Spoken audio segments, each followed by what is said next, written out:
Woman shot dead in Nain, St. Elizabeth. Hi again and welcome. This is Links 007 TV News Report, and we'll be right back with the full details to come. Welcome to Links 007 TV News Report, providing you with the best in local and international news updates. This is a place where you can get the most reliable and informative news information. Links 007 TV News Report. Welcome back and thanks for joining us. This is Links 007 TV News Report.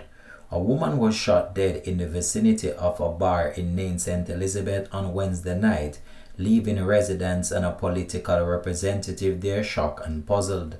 A source identified the woman as Letitia Green, otherwise called Lati, a bar operator and a resident of 3rd Street in Lettice, St. Elizabeth. Preliminary reports are that sometime before 10 p.m., the woman was near a bar in Nain when gunmen attacked her, opening gunfire, hitting her multiple times. A man was also wounded during the gun attack.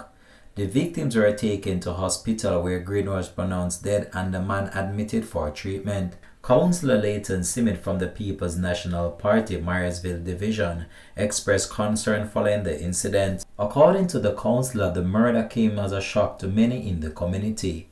He is urging the authorities to do a thorough investigation and see if they can get to the bottom of this murder. The councillor further added that this came as a shock to the community because no one was looking for this. Things were quiet for months. No one heard anything about any acts of violence being committed in the St. Elizabeth area, and all of a sudden this comes. So this is a cause for concern, he added. This has been Links 007 TV News Report. Thanks for watching.